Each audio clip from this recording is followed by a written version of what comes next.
You've been crunching day and night making sprite animation, and finally you got it. Smooth and pleasant.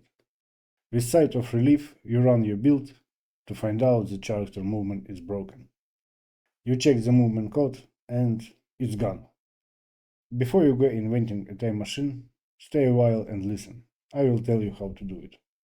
Hello. Luckily for us, development is not always like running Diablo on the hardcore without saves. You can and should save your progress during development, and especially when you are working in a team with other developers. This is the point where version control systems become handy. Today we are going to talk about JIT. JIT is a distributed version control system that tracks file changes over time, allowing you to become time and space traveler. Installing JIT is very straightforward. Just visit the official website download section and follow the instructions for your operating system. Once JIT installed, let's check its version to verify the installation. Okay, everything seems fine. Let's start new project.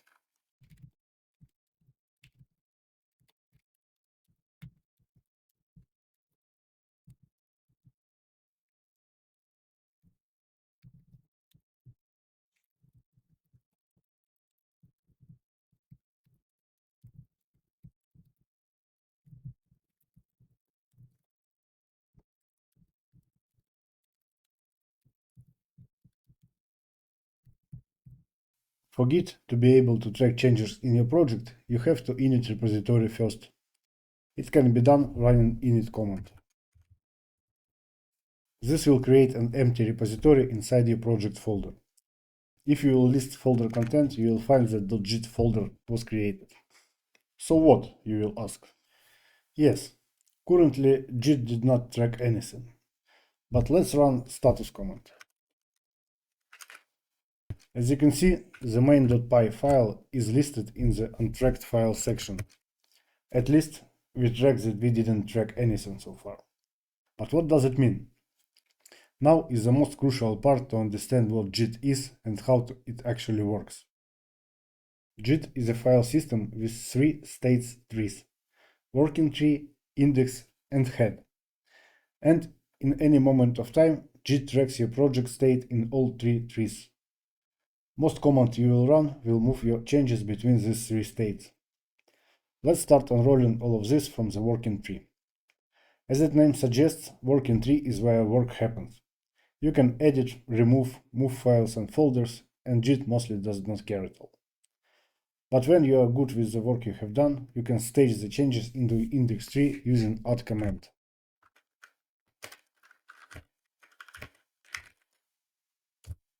And now, if you will check the status, you will see that main.py file is moved from the untracked files to the changes to be committed.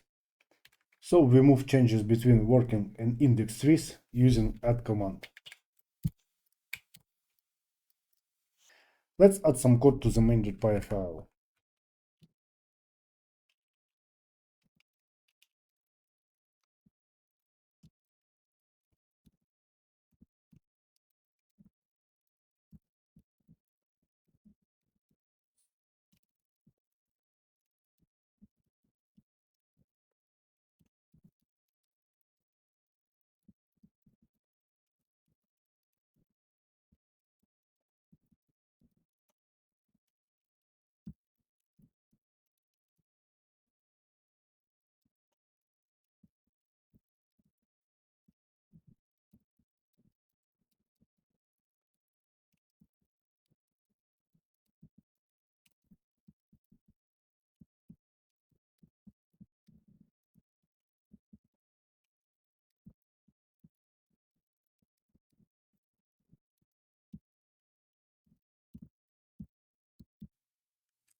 Let's see what JIT thinks about this update.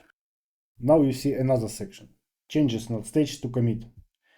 It means that now you have both staged versions in the index tree as well as new changes in the working tree. You can always check what has been changed by running the diff command. As you can see, JIT is watching you.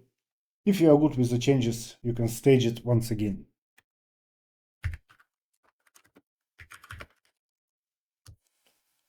And checking the status, you can see that there are no unstaged changes. And also the diff is empty, meaning that all the changes are now in the index tree. So far so good, but I've promised you a time machine. This is the point where head tree enters the scene. You show that you have done with grid and logic and want to make safe that you can load later if things go wrong. You can move your state changes to the head tree using commit command. If you run commit for the first time, Git will ask you to identify yourself, since every change should have it after.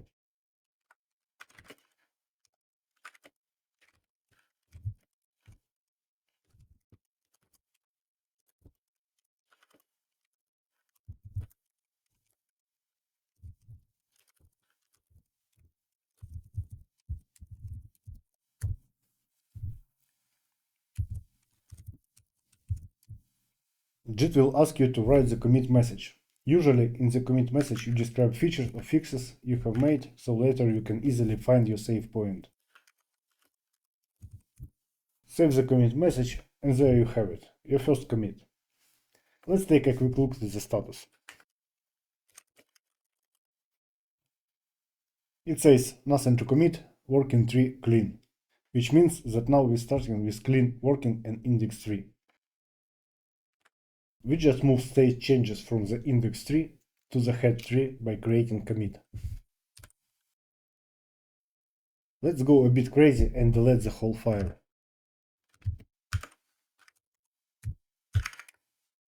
The code is gone. Diff renders all red, but now we have the time machine.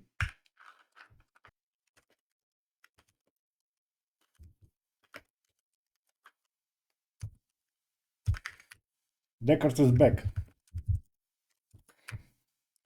This particular command reset all trees to their states on the time of the commit, but we'll get to this later. Let's quickly make another commit.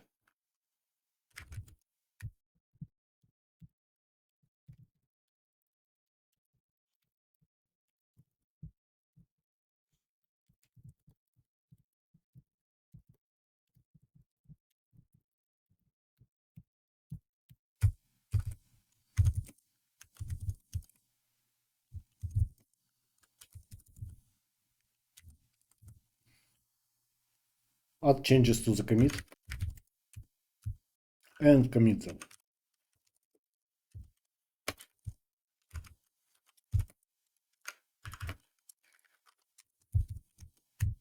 Now you have a new save point. But it doesn't mean that your previous commit is lost. You can still reset everything to the gold era of the Descartes game. You can look at your commits history using log command. You see both commits, and every commit has its unique ID. The head tree is now pointed to the latest commit. Let's try to reset Akira changes. Usually you don't need the whole commit information, but only ID and the commit message. You can run log with one line prefix.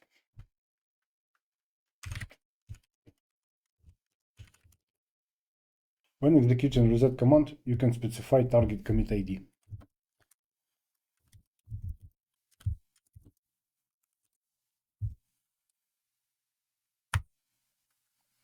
Soft reset means that we reset only head tree, leaving changes stage index tree, so you can recommit them if you want. But this is the story for another time.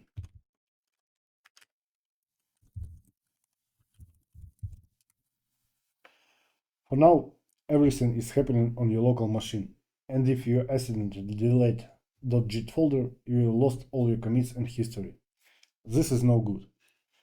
To address this issue, remotes exist. Remotes are basically servers where you can publish and store your commits. This can be literally any machine running Git and accessible by the network. Or it can be a platform like GitHub, GitLab, Bitbucket, and so on. We will talk about GitHub specifically, but the overall flow is identical to every other platform. Also, I will not cover GitHub account registration and setup because I will never finish this tutorial otherwise. First of all, let's check if we have any remotes configured for our repository. As expected, there are none of them. So let's go to the github.com and create remote repository.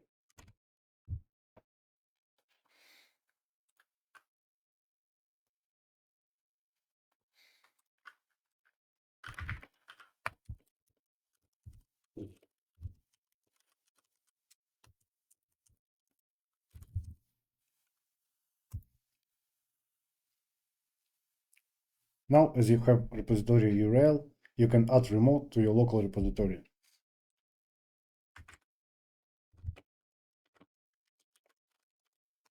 Origin is just default name for the default remote. Now, if you will check remotes, you will find that you have origin remote with two endpoints for fetching and pushing commits. Okay, now the fun part.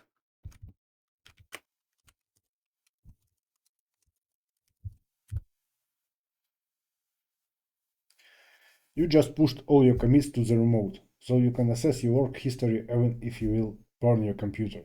As a bonus, you can share code with other developers to collaborate on the project. Let's actually wipe everything to prove the point.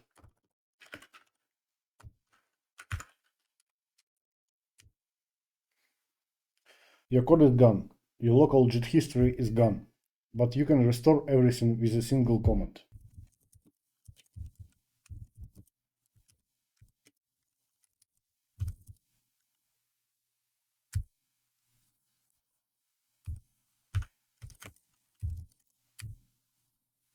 You've just cloned remote repository into local repository. Let's quickly check it.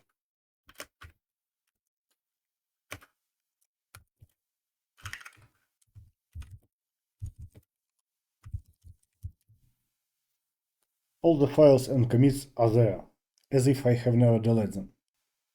Now let's simulate someone did changes in remote repository by modifying file directory on GitHub.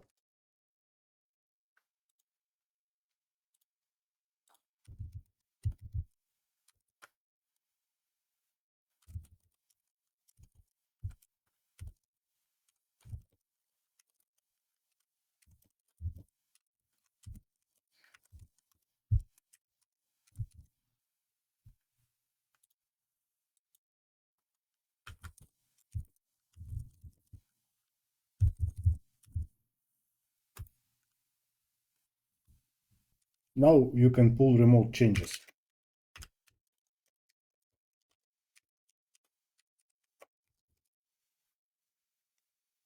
You are up to date with the remote server, and in the log you will see the new commit.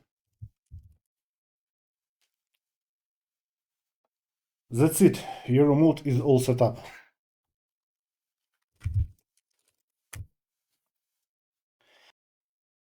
I know, it was tough, but understanding how you can manipulate Git tree states is the key to more advanced Git topics.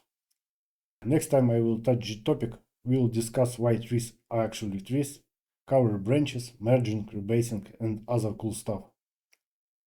If you like this video, give it a like, subscribe to the channel, and see you next time. Ciao!